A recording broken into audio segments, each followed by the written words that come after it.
This video contains spoilers from Season 4 of Attack on Titan. Season 4, Episode 9 of Attack on Titan introduced one of my favorite characters, for hopefully obvious reasons. Niccolo, the master of Marleyan cooking. Hello everyone, and welcome to Episode 2 of The Food of Attack on Titan. Now there's going to be a little culinary treat after this that's not featured in the show, so stick around. Now I do read the manga, so I knew this scene was coming, but to see Niccolo's food animated so beautifully, along with Sasha gushing over his culinary talent, exceeded all of my expectations. This scene is gorgeous, and the greater depth at play here, considering the events of last week's episode, made their budding connection both enjoyable and emotionally difficult to watch at the same time. Which is what I love about Hajime Isayama. The amount of character development he presents in small scenes like this is what brings Attack on Titan into that GOAT status.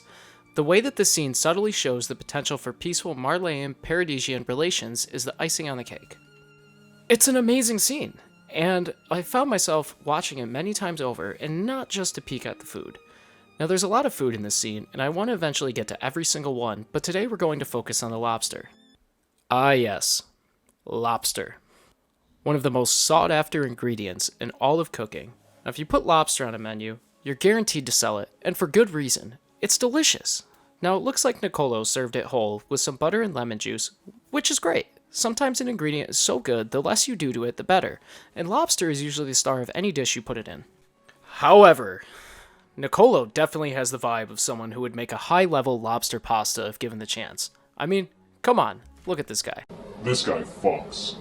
So a from-scratch lobster ravioli is exactly what we're going to do today. So we're going to start this off by grabbing a live lobster, and please don't hate me for this one.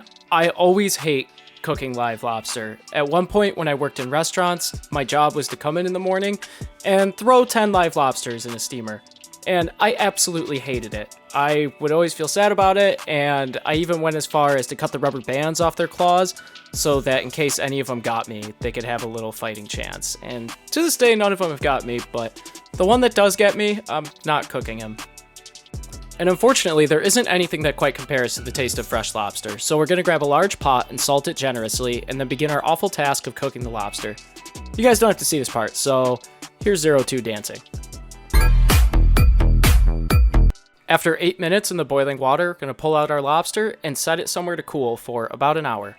While our lobster is cooling, we're going to make our pasta dough. Take 450 grams of 00 flour, 50 grams of semolina flour, and then crack 5 whole eggs into a separate container. Then get your hands on some olive oil and a pinch of salt. Place your 00 flour and semolina flour in a bowl and then mix that gently with your hands. Go ahead and dump that right onto your workstation and then use our bowl to make a well in the center of it. Give your well a touch up and then proceed to fork those eggs. Once your eggs are mixed together, add them to your flour well. Then add 1 metric glug of olive oil and approximately 1 gram of salt. Now this part is kind of tricky. You want to use your fork to mix up the eggs, and then continually add flour from the sides of your well, without breaking the well. Once your flour and your eggs are incorporated, then you're going to press that together very tightly, and then begin the process of kneading. And kneading. And kneading. And guess what? Some more kneading. Now without prior experience, it's kind of hard to tell when your dough is done. An easy way to do it for a first time would be to set an 8-minute timer and begin your kneading then, and don't stop kneading until that 8 minutes is up, or until your dough is smooth. I'm gonna be honest, it's something that takes practice, and your forearms are gonna hurt, but you can just skip arm day. So, once your dough's together, wrap it and leave it out at room temperature for 1 hour to rest. Keep it clean, people! Alright, back to the lobster. Once your lobster is cool, break off the legs, like so. Then, using a good amount of effort and care, pull off the tail, and this is a bit tricky, but once you get it, it'll pop right out. Place the body on a sheet tray wire rack combo. Twist and pull the claws away from the legs. These should pop off with minimal effort. Then flatten the tail and grab a pair of kitchen shears. Make sure they're nice and sharp too. Make a cut along the middle of the top of the tail, and then make another cut along the middle of the bottom of the tail. Once you've made your cuts, you'll be able to remove the shell with minimal effort. Maybe slightly more than minimal, but trust me, it'll come right off. Separate the smaller bottom part of the claw from the top, and then give it an effort-filled crack. Once cracked, gently grab the inner meat and then gently pull it out of the shell.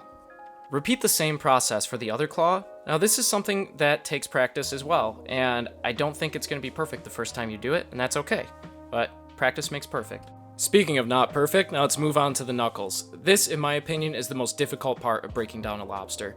Usually, I like to take my scissors and cut along the sides of the shell, and then use a combination of cracking and cutting to gently pull the meat out from the inside.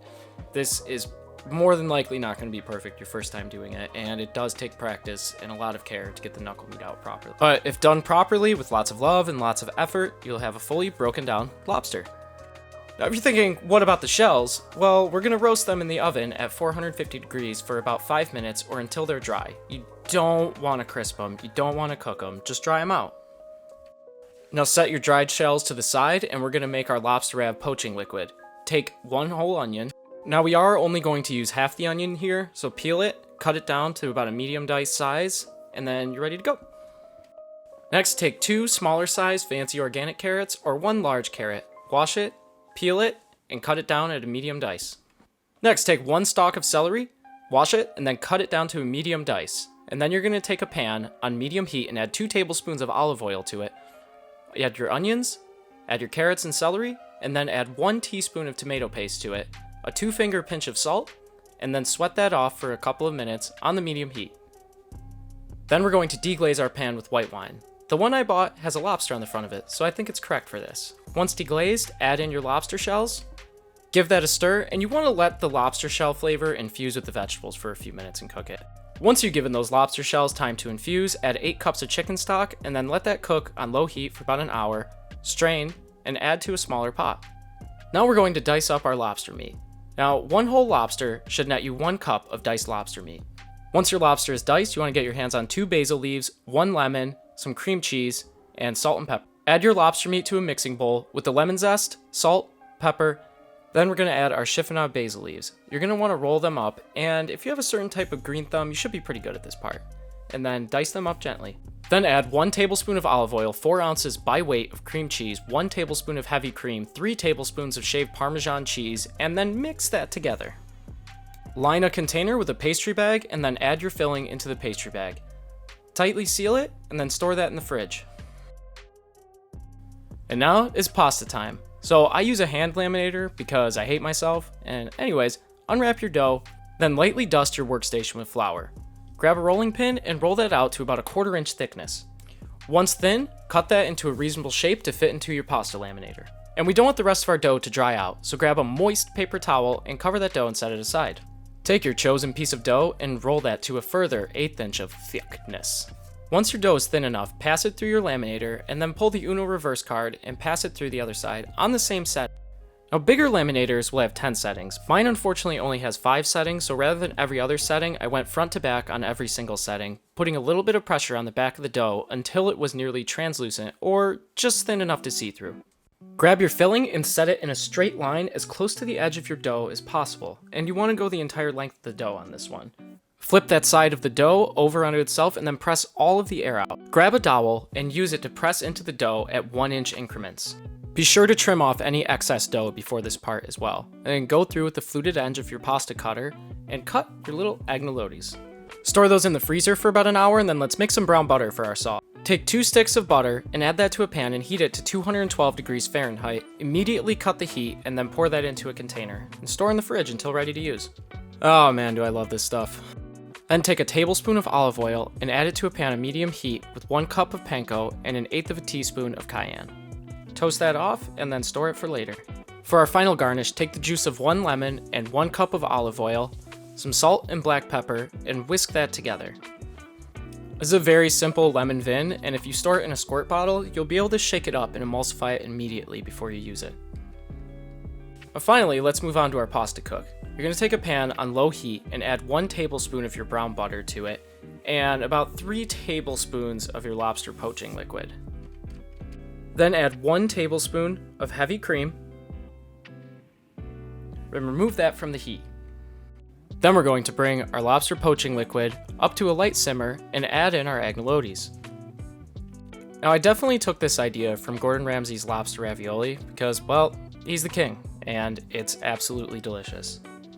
This technique of cooking the pasta in a poaching liquid rather than the water adds a whole new depth of flavor to it. Now, after 90 seconds at a light simmer, your pasta should be ready to go. Add that to the pan with your sauce.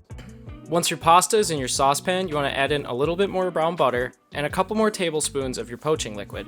Now, think about what pasta is. I mean, when you break it down, it's basically starch, and those little raviolis have a bit of extra starch on them still. So, adding in the poaching liquid, plus spinning your noodles around in the pan for a little bit and let that cook on medium heat will help emulsify your sauce. Once you're happy with that sauce, place it in a bowl, and I think the evidence speaks for itself on my sauce technique with this one. Then garnish with your lemon vin, and keep in mind this is a very rich dish, so don't skip this part, we need that acidity to balance it out. And then go ahead and add your panko, some sexy dusts of Parmesan cheese, and I added some greens to it. Feel free to add whatever greens really look sexy to you. I used some beet green tops that I had, but any microgreens or even parsley will work. Now I am extremely happy with how this dish looks, so let's do a tasting worthy of a Titan.